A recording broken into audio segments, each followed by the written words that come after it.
आप प्रवेश कर रहे हैं CNBC आवाज और इबेक्स कैश के शानदार स्टूडियो में।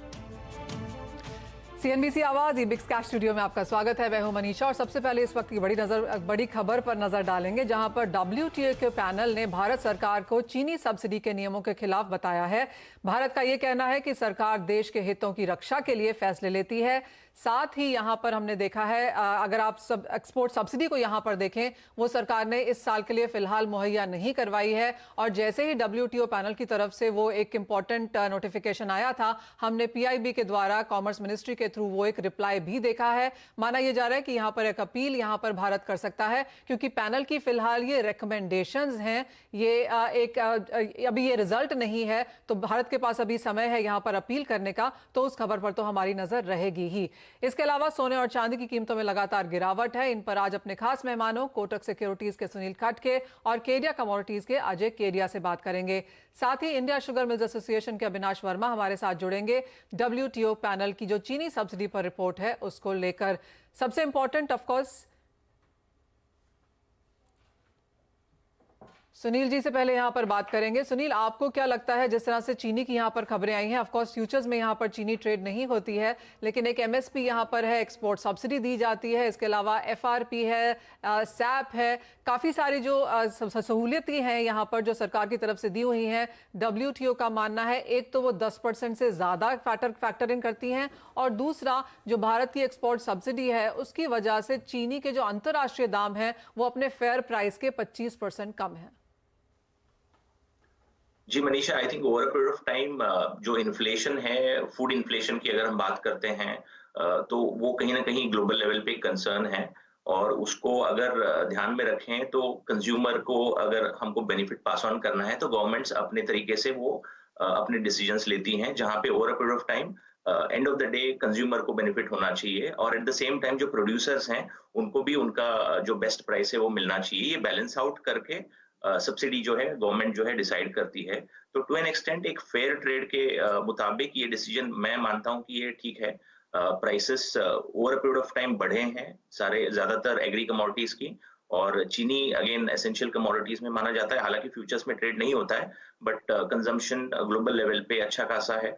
And we being exporters to an extent ये भी मायने रखता है कि हमारे जो फार्मर्स हैं उनको राइट प्राइस मिले। तो सब्सिडीज वगैरह देने से टू एन एक्सटेंट कंज्यूमर को भी हेल्प हो रहा है, और एट द सेम टाइम एक बैलेंस इन प्राइसिंग भी जो प्रोड्यूसर्स हैं उनको देखने को मिलता है। तो एक फेयर ट्रेड माना जा सकता है। हाँ, ग्लोबल लेवल पे हो सकता है इसके जो स्टेटमेंट्स हैं अलग अलग आ सकते हैं, बट टू एन एक्सटेंट जो भारत सरकार का जो डिसीजन है, I believe it is in a direction to balance out the trades. Avinash हमारे साथ यहां पर जुड़ चुके हैं। अविनाश, फर्स्ट ऑफ ऑल आप रिपोर्ट कैसे देखते हैं, क्योंकि ये रिजल्ट नहीं है। दूसरा, सरकार यहां पर अपील कर सकती है। 2019 का से ये केस चला आ रहा है, कितना लंबा चल सकता है, क्या इसका इम्पैक्ट है, कितनी बार भारत यहां पर अपील कर सकता है, और फाइनल रिजल्ट कितने टाइम में निकलेगा? जी Manisha, you are absolutely right.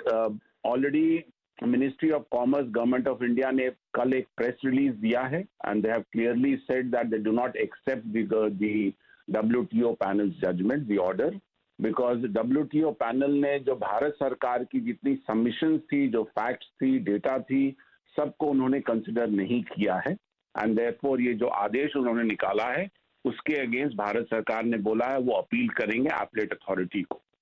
WTO rules बहुत क्लियरली बोलता है कि कोई सरकार अगर अपील करती है टू एपलेट अथॉरिटी, तो till the final decision is taken by the appellate authority, तब तक जो current subsidies, current domestic market support जो भी वो दे रहे हैं वो कंटिन्यू कर सकते हैं। तो इसीलिए पहला मेरा रिएक्शन है कि भारत सरकार जैसे अपील करेगा, जो भी वो अभी मदद कर रही है फार्मर्स को या इंडस्ट्री को या एक्सपोर्ट पे, वो कंटिन्यू होगा। दूसरा, जो एक्सपोर्ट सब्सिडी 2019 से पहले दिया जाता था, 2018-19 के बाद भारत सरकार ने जो बदलाव किया है, जो एक्सपोर्ट सब्सिडी जो दे रही थी भारत सरकार on sugar, those are 100% WTO compatible under agreement on agriculture। वो अगर आप देखें आर्टिकल 9.1 D और E में वो अलाउड है डेवलपिंग कंट्रीज लाइक इंडिया दिसंबर 2023 तक वो एग्रीकल्चरल कमोडिटीज लाइक शुगर के लिए वो सब्सिडीज दे सकते हैं, प्रोवाइडेड आर्टिकल 9.1 डी और ई के तहत हो। तो पिछले 2 सालों में या 3 सालों में जो सब्सिडीज दिया गया एक्सपोर्ट सब्सिडी, वो टोटली 100% कंपैटिबल है और इसीलिए कोई दिक्कत नहीं आ रही है। तीसरा, हमें कोई एक्सपोर्ट सब्सिडी नहीं, आपने बताया भी है, आज कोई एक्सपोर्ट सब्सिडी हमें नहीं मिल रहा ऑन शुगर। तो ओवरऑल आप देखें तो ये जो भी डिसीजन हुआ है, नंबर 1 भारत सरकार इसे चैलेंज करेगी, they have already said yesterday. दूसरा, हमारे ऊपर कोई भी इम्पैक्ट अभी फिलहाल नहीं होगा। So there is absolutely no adverse impact on the industry. Okay, तो इंडस्ट्री पे कोई एडवर्स इम्पैक्ट नहीं होगा। अविनाश जी, हालांकि डिफिकल्ट है, लेकिन फिर भी आपने जैसे कहा कि गवर्नमेंट ऑलरेडी इंटेंशंस क्लियर कर चुकी है कि वो इसके अगेंस्ट अपील करेगी, कब तक एक्सपेक्ट किया जाए? और दूसरा ये, क्योंकि जो शिकायत भी की गई थी वो भी 2019 का मैटर था, तो ऑलरेडी 2 साल इसको लगे WTO की रिपोर्ट आने में। तो क्या ये पूरा जो सिचुएशन है नियर टर्म में इमीडिएटली कुछ क्लैरिटी आएगी या फिर ये भी लंबा खिंच सकता है? एग्जैक्टली कैसे पूरा ये मैटर आगे टर्न आउट होता हुआ दिख रहे हैं? नहीं, जैसा मैंने बताया, नंबर 1 जो एक्सपोर्ट ये जो कंप्लेंट था, ये 2 पार्ट में इसको अगर मैं बांटूं, एक on the export of sugar, export subsidies, दूसरा जो domestic market support on sugar cane जो फार्मर्स को दिया जा रहा है। पहला, मैंने आपको बताया कि एक्सपोर्ट सब्सिडीज जो पिछले 2-3 सालों से भारत सरकार दे रही है, आर्टिकल 9.1 डी और ई अग्रीमेंट ऑन एग्रीकल्चर के 100% कंप्लायंस में है। जितने भी लीगल एक्सपर्ट्स हैं उनको ये कहना है, और ये दिसंबर 2023 तक वो दे सकते हैं। तो इसलिए this is not under challenge. 2019 या 2018 के पहले की एक्सपोर्ट सब्सिडीज चैलेंज में है, तो it is just a matter of history या पास्ट की बात है। दूसरा, on sugar cane subsidies, sugar cane पे भारत सरकार एक प्राइस फिक्स करती है जो इंडस्ट्री को देना होता है, वो ब्राजीलियंस और ऑस्ट्रेलियंस का कहना है कि बहुत ज्यादा है, वो एक चैलेंज है। परंतु भारत सरकार की जो कैलकुलेशंस है जो उन्होंने सबमिट किया है, दैट इज, उसमें अलाउड है डेवलपिंग कंट्रीज को 10% of the value of sugar cane वो सब्सिडी या मार्केट सपोर्ट दे सकते हैं, और भारत सरकार के कैलकुलेशन के हिसाब से वो 10% के अंदर है।